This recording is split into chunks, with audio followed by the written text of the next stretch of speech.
లూకా సువార్తలో 6వ అధ్యాయంలో 26వ వాక్యాన్ని చదువుదాం. మనుషులందరూ మిమ్మల్ని కొనియాడినప్పుడు మీకు శ్రమ. 3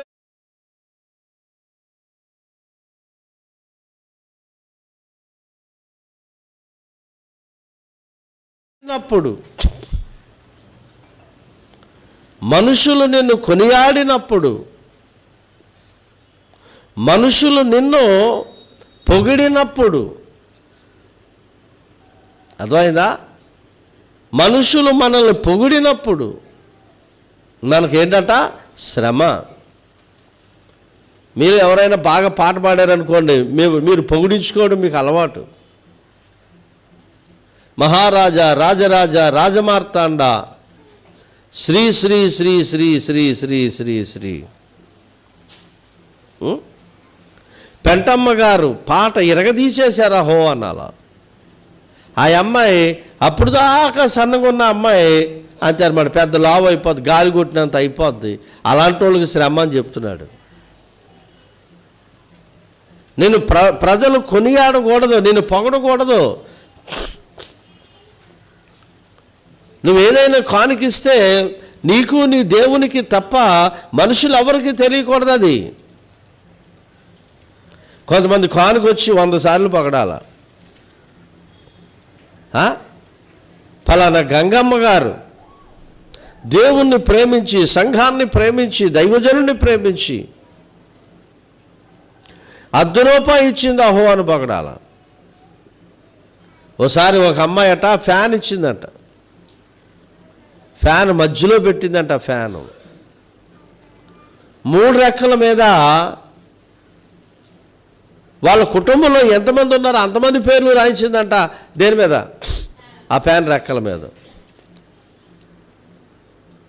మీరు చెప్పండి, ఫ్యాన్ సర్వసాధారణంగా ఎందుకు ఇస్తారు? చర్చిలో ఫ్యాన్ ఎందుకు ఇస్తారు? అసలు ఫ్యాన్ ఎందుకు ఇస్తారు చర్చికి?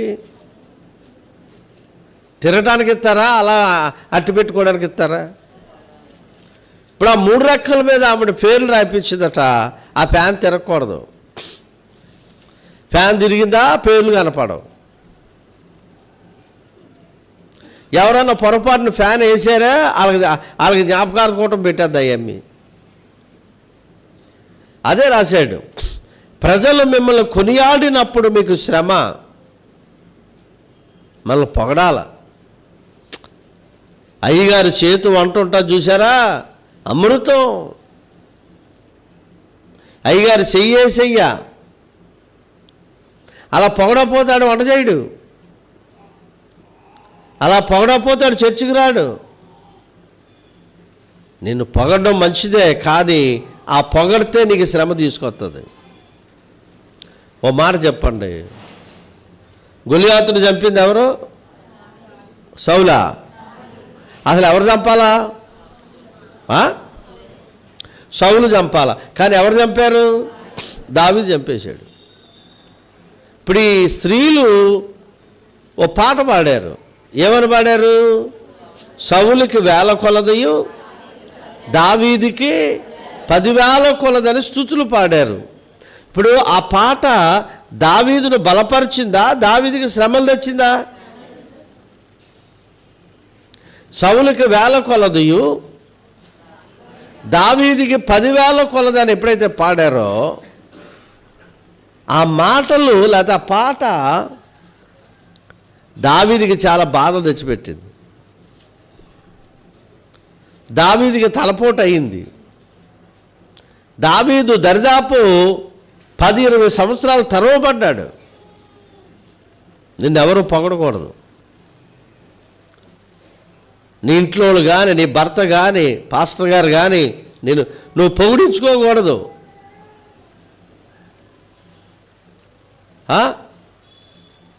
ఒకసారి మందిరంలో నేను వాక్యం చెప్తే వెళ్తే ఆ పాస్టర్ గారు ఆ అమ్మాయిని పొగుడుతున్నాడు. గాన గంధర్వ.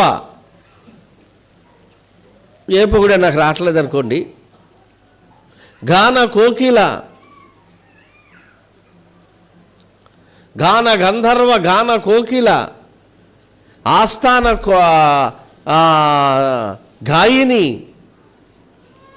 ఏ చెప్పి పాట పాడమన్నా పిలిచాడు. మీరు నమ్మండి, ఎందుకో బాగానే పాడదంట ఆ పిల్ల. ఆ రోజున ఈ గొంతు పట్టేసింది. చాలా పాడతగా ప్రయత్నం చేస్తుంది కానీ రావట్లేదు. చాలా ట్రై చేస్తూ ఉంది పాడదామని, కానీ ఎందుకనో ఆ రోజు అమ్మాయి పాడలేకపోయింది. అదే చెప్తాడు, ప్రజలు నిన్ను పొగిడినప్పుడు నీకు శ్రమ. మళ్ళా ఊరికి పాస్టర్ గారిని పిలిచారంట వాక్యం చెప్పిద్దామని. ఆయన్ని కారు మీద కూర్చోబెట్టి బాజా భజంత్రీలు మోగించుకుంటూ తారాజువలు వేసుకుంటూ చాలా ఆర్భాటంగా తీసుకొచ్చారంట స్టేజ్ మీదకి. దైవజనుడు, చాలా గొప్ప దైవజనుడు ఆయన. నేను చూశాను ఆయన్ని. ఆయన వాక్యం వినలేదు కానీ మంచి పేరున్నవాడే. బాగా చెప్తాడు వాక్యం. అద్భుతమైన వాక్యోపదేశకుడే. ఎప్పుడైతే ఈయన్ని చాలా పొగుడుతా అష్టహాస్యంగా చాలా బాజా భజంత్రీలతో ఎప్పుడైతే స్టేజ్ మీద తీసుకెళ్లారో 2 గంటలు చెప్పే వాక్యాన్ని 1/2 గంటలు చెప్పి ముగించాడు. నడిపింపు రావట్లేదు.